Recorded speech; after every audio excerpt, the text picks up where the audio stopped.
Good day to all you fellow mates and adventurers. My name is Mordecai, and welcome to the Institute of Supernatural Arcane Affairs. I will be your narrator for today, where we analyse various RPG-related stories for potential considerations that can be applied to tabletop role-playing. One of the best parts to playing a tabletop role-playing game is the cooperation between the party and the Dungeon Master in both writing and playing out the adventure on the table. And for some groups, this means that they run a power fantasy, where they fight hordes of demons as they erupt from the ground, in a desperate effort to save the world from obliteration.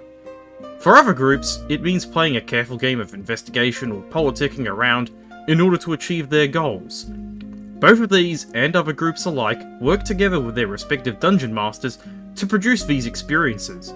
And that's where the idea of the Dungeon Master being a player at the table originates from. However, the phrase, "the Dungeon Master is also a player," is not quite meant to be interpreted literally. Whilst it is true that the Dungeon Master has an invested stake in running a successful game, it is the cooperative work in conjunction with the party that determines if the game is actually successful or not. So, what happens when a Dungeon Master decides that cooperation with the party is a mere stepping stone for their ambitions? And what does that entail in today's story? Let's find out as we embark on another delve.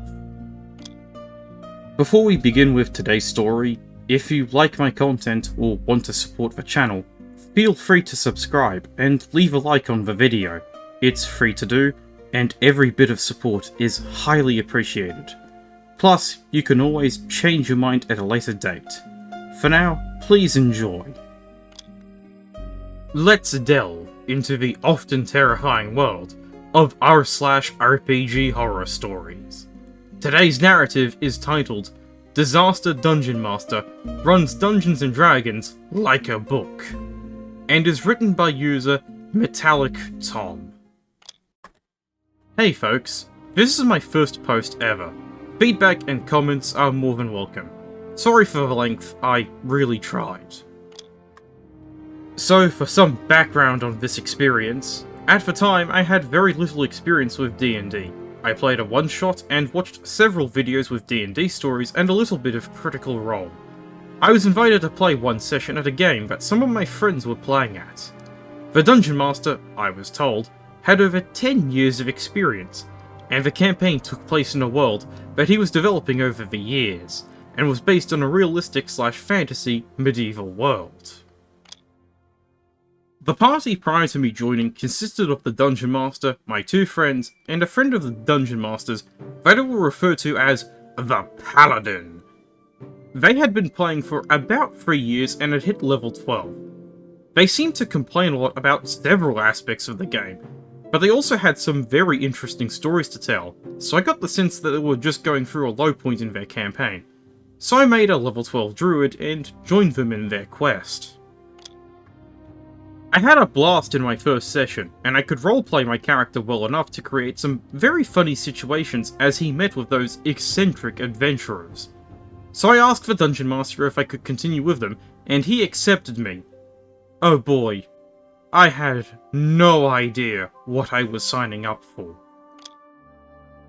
After the first couple of sessions, which were okay, honestly, I feel like the only reason that I enjoyed these first few sessions was my excitement to finally play Dungeons & Dragons with my friends. However, after the excitement had gone away, I realised just how messed up this Dungeon Master's game was. I could honestly write a whole book about all of the things that happened, but I'll try my best to keep this short. For starters, the sessions seemed to run almost always on a fixed schedule.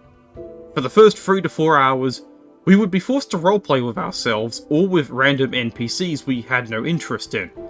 Then we were allowed to head towards our place of interest, where we would have a battle and then close the session.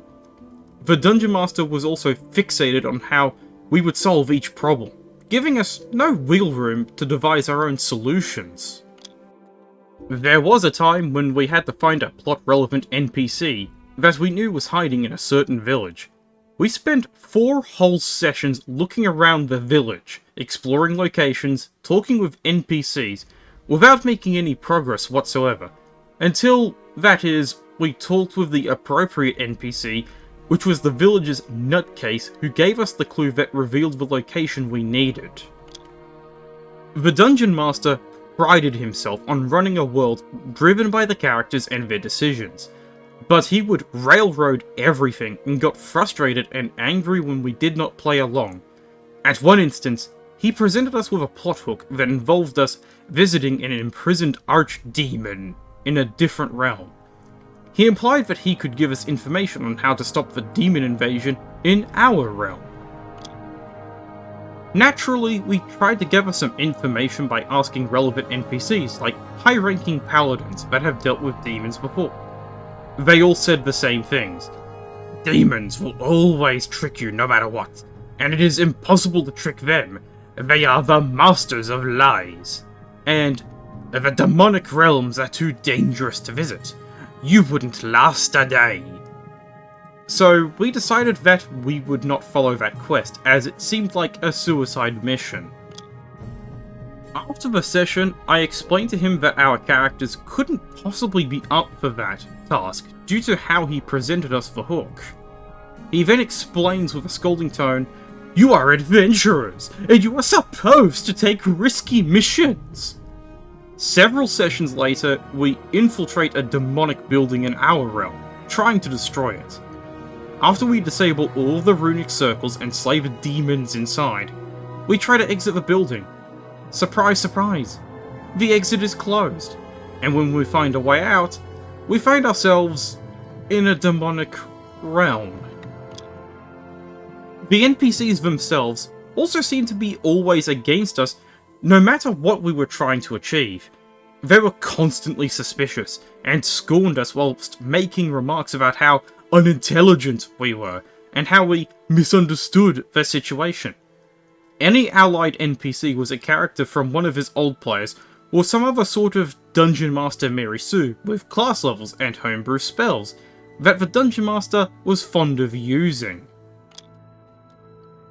In one instance, we were thrown out of an opposing guild after we tried to talk with their leader. He naturally refused to talk to any of us and ordered his men to kick us out. We chose to make it a bit harder for them, and so my druid transformed into a giant bear and dug into the floor. Then a wizard casted Reduce on me, and the Dungeon Master describes that my character becomes small enough to fit in the palm of a hand and is then thrown out of the window. What? I ask. That is not how the spell works. To which he replies, yes, that's true.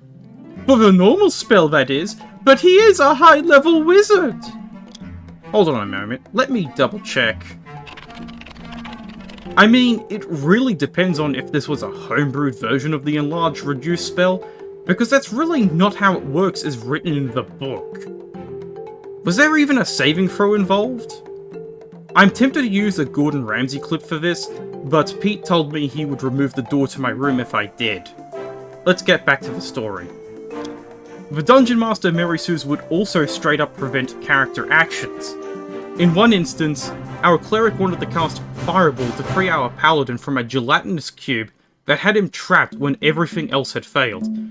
The motley crew of Dungeon Master Mary Sue's pinned the cleric down to the floor, whilst shouting at us, "He has gone crazy!" and then proceeded to knock him unconscious in one hit. I mean, are we the non-playable characters?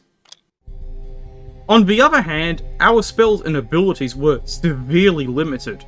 We quickly realised that he was purposefully buffing monsters, so spells he didn't like would suddenly stop working. Does the bard have some spells that can easily defeat a monster like Polymorph?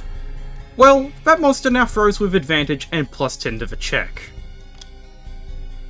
At one point, I tried locating an enemy boss after he appeared before us in the form of an illusion with Locate Creature.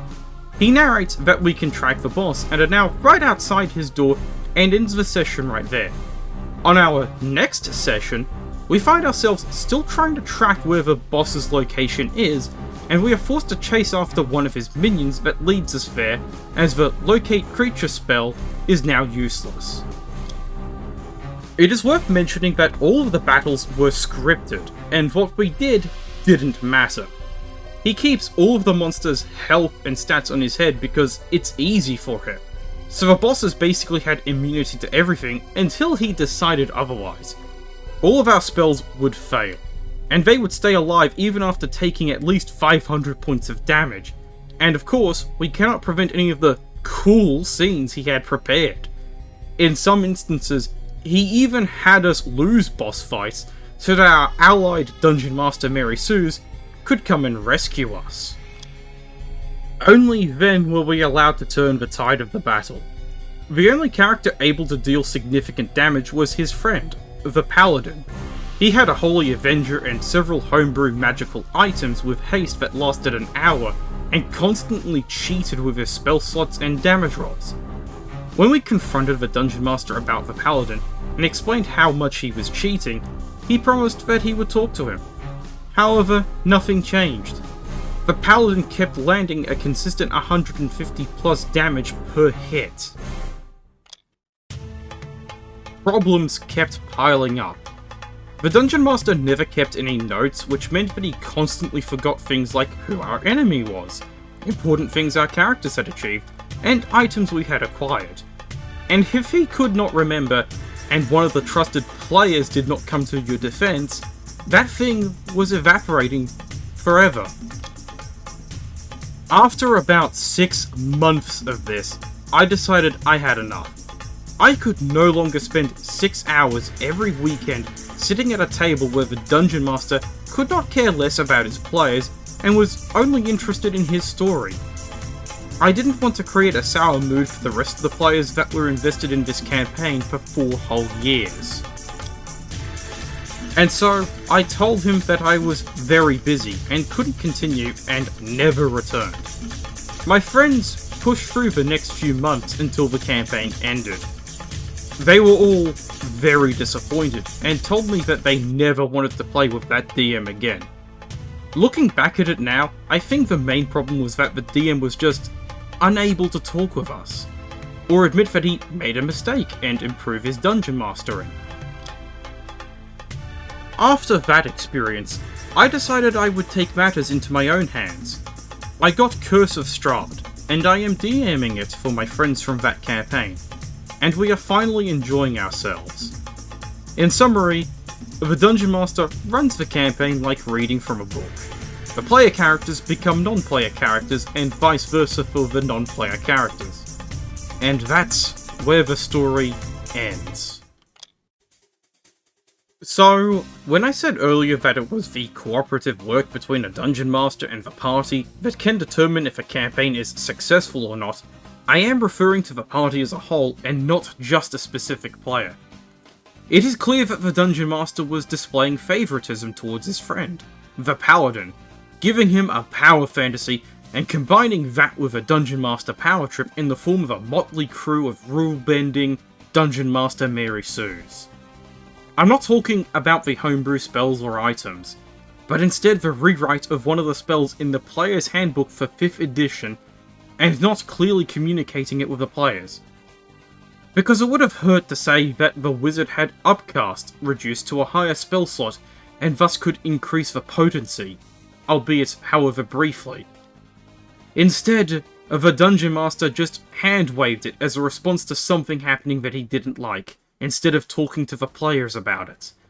Combined with the railroading and the arbitrary call for a specific solution to puzzles, with no hints that anything is being affected by the player's actions until they stumble across the intended solution.